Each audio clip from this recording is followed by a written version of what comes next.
Okay, exponential functions. Let's first talk about integral exponents, or exponents that are going to become integers. And there's a bunch of different rules for exponents that we need to know, right? You should be familiar with these rules, so I'm just going to zip right through them. First, when you multiply, you add the exponents. So if we had x squared times x to the fifth, that would be x to the seventh. When you divide, you subtract the exponents. So x to the fifth divided by x to the fourth would be x to the first power.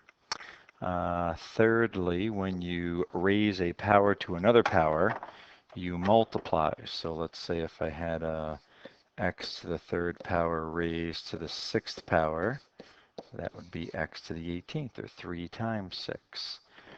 The fourth rule says that if you have the same base, you can set the exponents equal to each other. That's an important one. So if I had 5 to a power of x and 5 to a power of 2, obviously in this case x equals 2, and you have the same base, you can set the exponents equal to each other. The fifth rule deals with negative exponents. When we have a negative exponent, we change its place in the fraction, and the exponent becomes positive. So for example, x to the negative 2 equals 1 over x squared. X to the negative 2 is in the numerator. We changed it to the denominator, and the exponent changes signs. Rule number 6 is very similar to rule number 5.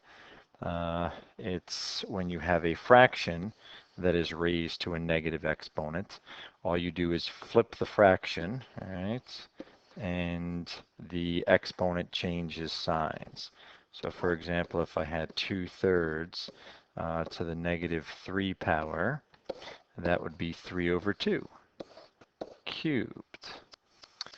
All right, and 7, anything to the 0 power is 1. All right, so those are some laws of exponents, or rules of exponents, that you need to know as we go forward. All right, when exponential functions are used to describe exponential growth and or decay, there's typically 3 formulas that we use in this course. The first says if a substance is increased or decreased at a constant rate, we use this particular formula. A of t represents the amount of something over a period of time. So the amount of something over some time period or some time interval.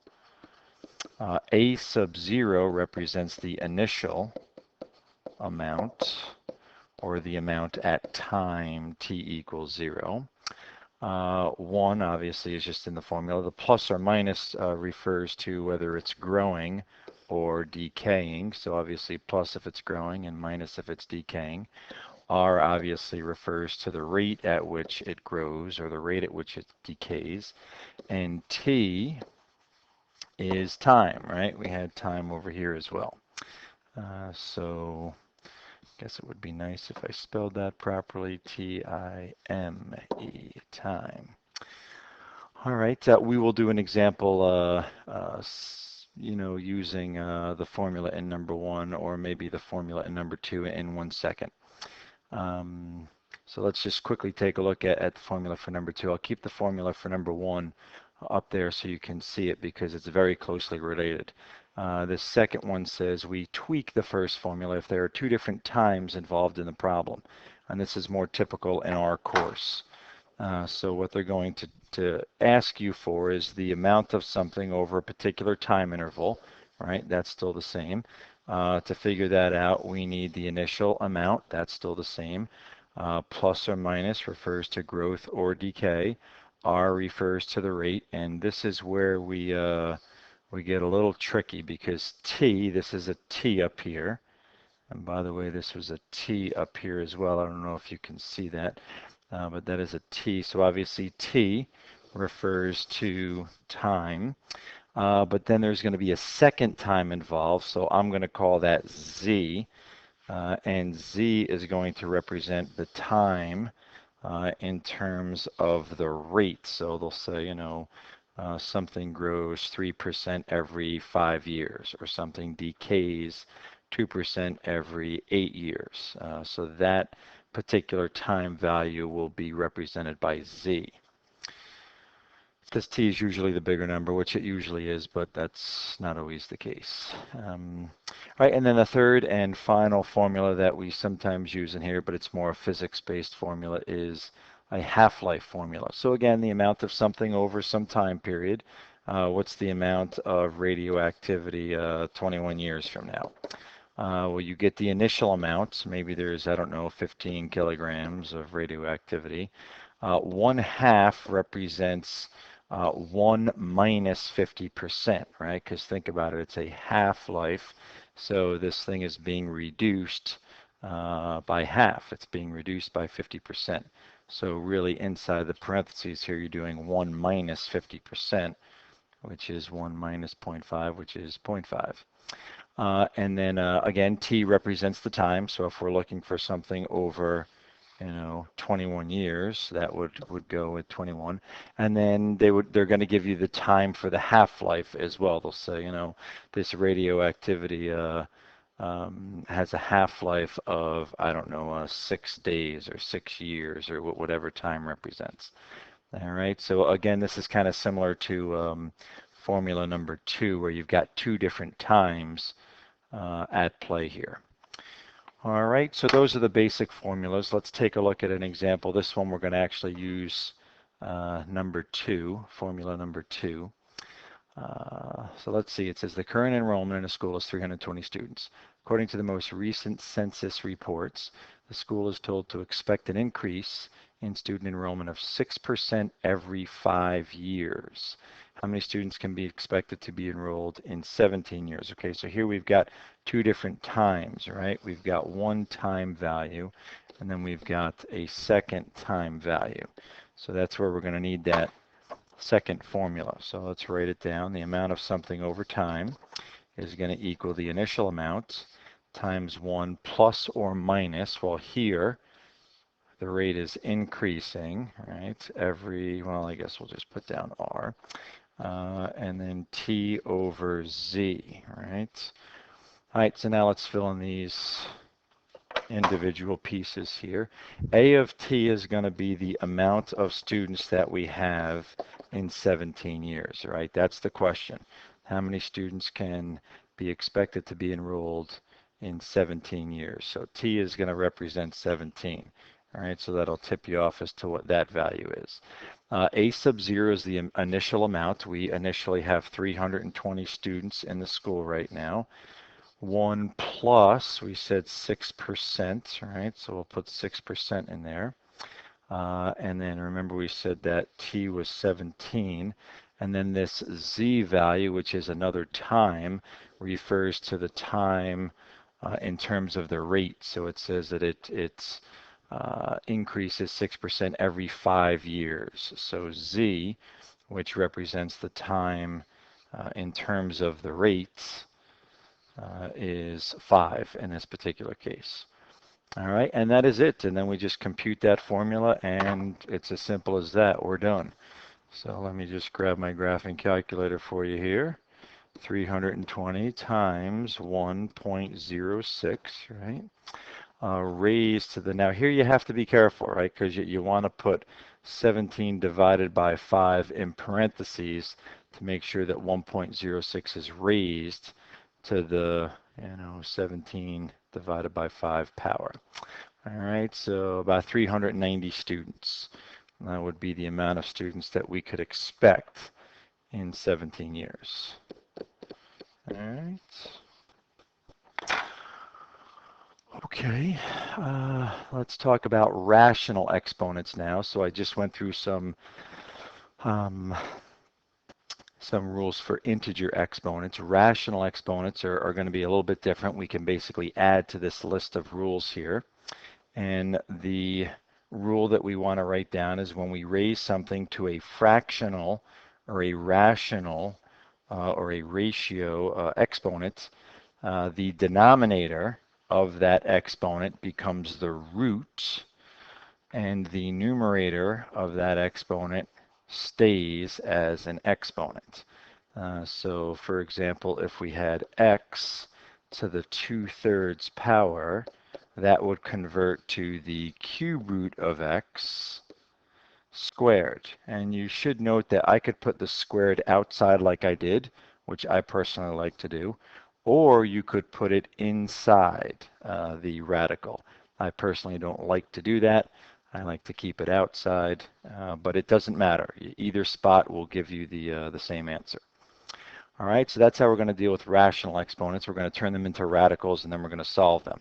So for example, this first one, what's the cube root, or I'm sorry, what's the fourth root of 16 raised to the first power, right? Again, the denominator becomes the root of the radical, and the numerator is the exponent of the radical. All right, so 2 multiplied by itself 4 times gives me 16.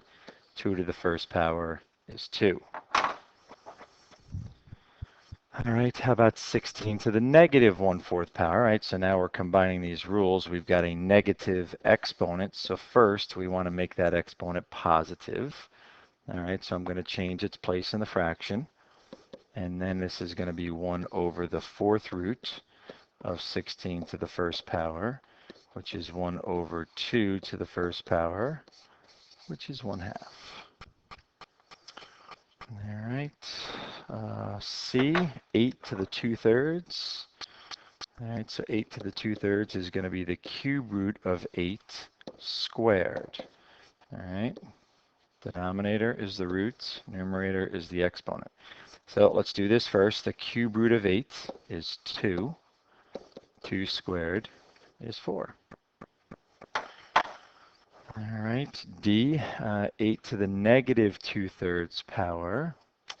Okay, so we've got a negative exponent, so we want to make that exponent positive. And then we're going to do the cube root of 8 squared. So we've got 1 over 2 squared, or 1/4. E is a little tricky. You want to be careful here with E. This is a very tricky question because this in reality is negative 1 times 8 to the 2/3 power. All right, so let's do exponents first before we do multiplication, right? So what's 8 to the 2/3 power? Well, it's the cube root of 8 squared. So we have negative 1 times 2 squared, or negative 1 times 4, which is obviously a negative 4. All right, compare that to F, where the negative is inside the parentheses, right? So now this exponent, 2/3, affects that negative, where here it didn't affect the negative. This 2/3 only affected the 8. Again, we were multiplying that 8 to the 2/3 by negative 1. But here in F, the entire thing, negative 8, is raised to the 2/3 power. So we're going to do the cube roots of negative 8 squared. The cube root of negative 8 is negative 2, right? Negative 2 times negative 2 times negative 2 gives me a negative 8. And then I'm going to take that negative 2 and square it. This time I get a positive 4. So a little bit different answer. So you just want to be careful. If that negative is inside the parentheses, then go ahead and do the problem. If it's not inside the parentheses, then you have to realize that you're really multiplying by a negative 1. And first we do all exponent rules, and then we'll do multiplication. All right, exponential functions. Let's talk about what an exponential function is. It's typically written in this standard form, y equals a times b to a power of x. Very rarely do we see it written like that. We see it more or less written like this, y equals 5 to the x, or y equals 2 to the x. Very rarely do we see it written as y equals some number, maybe 3 times 5 to the x. That's very rare. So we usually see it like this. All right, and this first example asks us to graph these functions. Y equals 10 to the x, 5 to the x, 2 to the x. So all they really want you to do here is get a feel for what's happening graphically with these functions. So let's see here. If we go to y equals, first we'll do 10 to a power of x. All right, you want to graph that first. We've got a standard window here of negative 10 to 10. So when we graph 10 to a power of x, it gets pretty high pretty quickly, right? That's what an exponential function looks like. And all of these are going to look pretty similar. 5 to a power of x is going to be very similar to 10 to a power of x. All right, we can compare that to 2 to a power of x. Of course, 10 to a power of x goes up quicker than 2 to a power of x goes up. You could see that, we could go to the table here and compare these y values if you want to. Well, I guess we can't see that third y value. There it is. So this is comparing y to the 5, y equals 5 to the x, and y equals 2 to the x. So you can see that y equals 5 to the x gets bigger quicker than y equals 2 to the x gets bigger. And y equals 10 to the x gets bigger even quicker. So it looks like there we've got 100,000, there we've got 3,000, and there we've got 32. So they're all getting pretty big pretty quickly, but obviously 10 to the power of x gets biggest the quickest, right? Because 10 to the fifth is obviously bigger than 5 to the fifth or 2 to the fifth. All right, and I suppose we could do 1.2 to a power of x as well. And you'll see that that one takes a bit longer to get higher. All right, so those are those graphs. A couple of other things with exponential functions that you should be aware of. The rule of 72. The rule of 72 is kind of a quick little shortcut to estimate the amount of time it takes for a quantity to grow. Or I'm sorry, the amount of time it takes for a quantity to double. So this is the rule of 72. It provides a quick estimate of the time it takes for a value to double. All right, so let's say that, I don't know, we had $5,000 to invest and we wanted to know when it was going to double. When are we going to get to $10,000? Well, we could use this rule of 72 provided we know what the rate of growth is. All right, so to do the rule of 72, we take 72 and we divide it by the rate. And that will give us the time that it's going to take for the quantity to double. All right, so you take 72 and divide it by the rate, and that's going to give you the amount of time it will take for a quantity to double. All right, so for example here, a quantity grows at a rate of 8%. How long will it take to double? All right, so the rule of 72 tells us to take 72 and divide it by 8%. All right, so that's 9 years, I guess, right? The time all depends upon what time they give you, obviously. And it's as simple as that. That's it, So if you've got $5,000, all right, if you're investing $5,000 and it's growing at a rate of 8% per year, you could expect it to get to $10,000 in 9 years. All right, if you didn't have that shortcut, and again, let's say we've got that amount of $5,000, after 1 year, so I'm just going to calculate these step by step. After the first year, if the rate of growth is 8%, you could multiply 5,000 by 0.08 and then add 5,000 back to it. All right, just so you understand what's happening here. All right, if I take this calculator and if I go 5,000 times 0.08, I'm going to get 400. That's the interest that I have gained over the course of the year, right? Obviously, my account is worth $5,400. So that's why I'm multiplying by 1.08. That just, carries that 5,000 along. All right, so after 1 year at 8% growth, you're at 5,400. After 2 years of 8% growth, you're at 5,800. After 3 years, you're at 6,300, and so on. So you see, you know, why would we want to take all this time to go from $5,000 to $10,000 after 9 years when we can just use the rule of 72 to quickly get our answer that after about 9 years our quantity will double.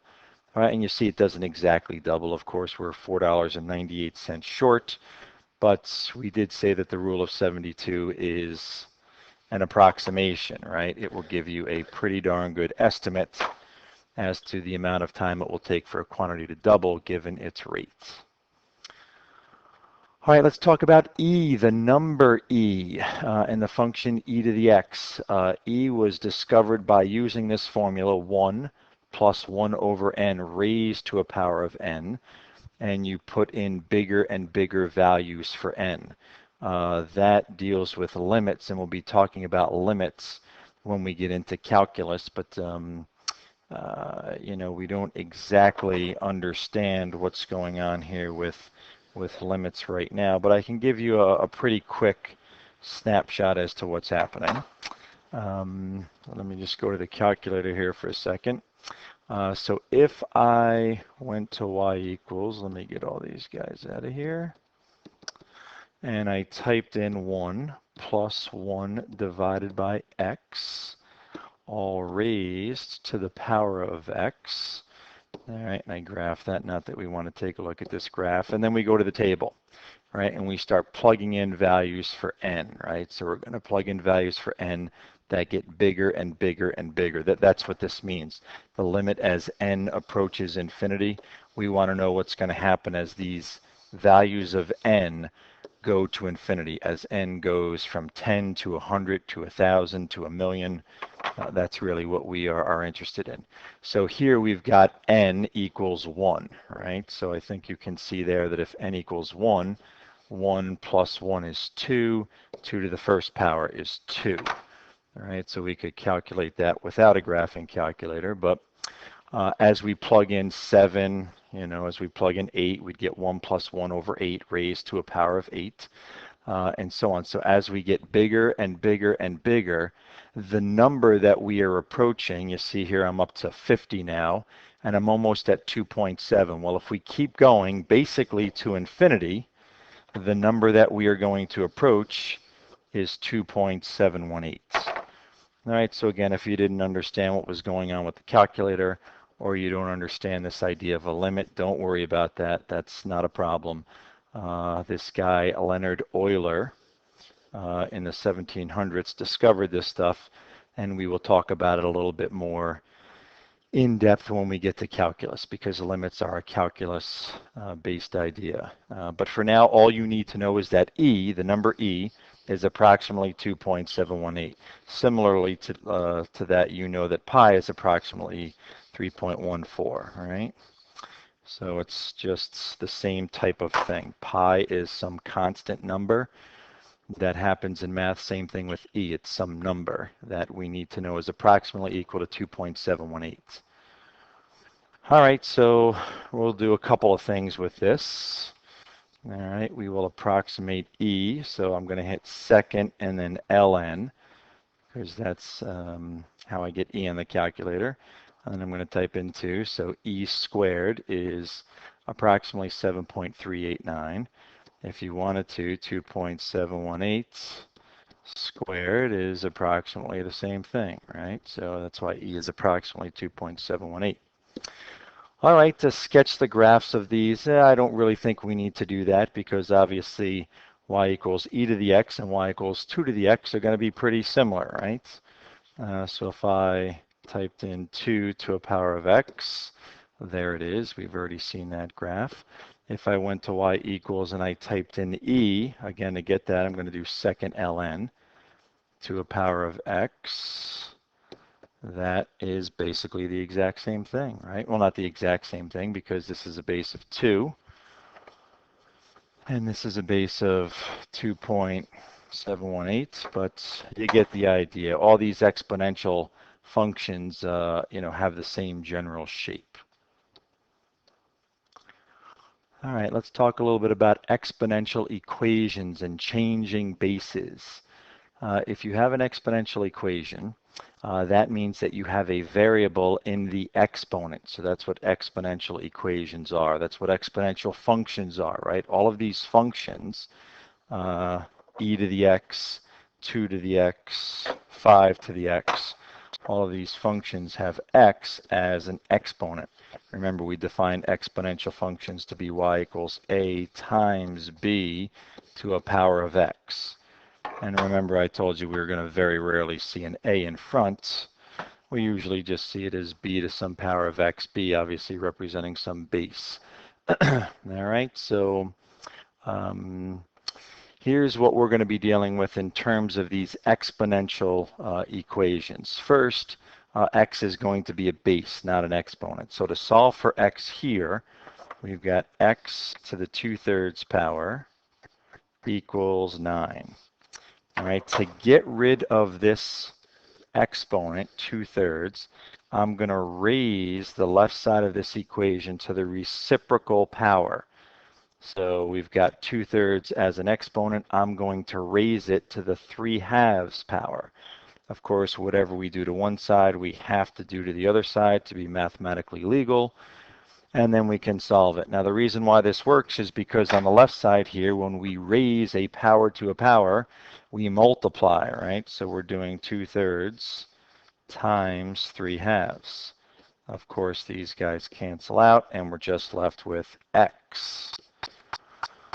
And that's what we want, right? We want to solve for x. On the right side, well, we've complicated things now a little bit because we've got 9 to the 3/2, but that's really the square root of 9 cubed. And the square root of 9, of course, is 3, and 3 cubed is 27. All right, so, and we could check that if we wanted to, right? We could take 27 and plug it back up into here. What's 27 to the 2/3 power? Well, it's the cube root of 27 squared, or 3 squared, or 9. All right. All right, so that's one type of equation that we're going to be faced with. And another type is where x is an exponent. And this we're going to do a little differently. Here we're going to try to get the same base. So we're going to rewrite 8 as 2 cubed. And we're going to rewrite 35, or I'm sorry, we're going to rewrite 32 as 2 to the 5th power. All right, so 8 becomes 2 to the 3rd. 32 becomes 2 to the 5th. And now I've got the same base. All right, what's going to happen on this left side, remember when we raise a power to another power, we multiply. So I'm going to get 2 to the 3x power. And on the right side, I've got 2 to the 5th power. And one of those first rules of exponents said when you have the same base, you can set the exponents equal to each other. So that's what we're going to do here. So once we get the same base, we will set the exponents equal to each other. So 3x equals 5. X, of course, is 5/3. Again, you could check that if you wanted to by taking 5/3 and plugging it back up into here for x.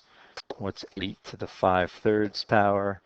Well, it's going to be the cube root of 8 to the 5th power, which is 2 to the 5th power, which is 32.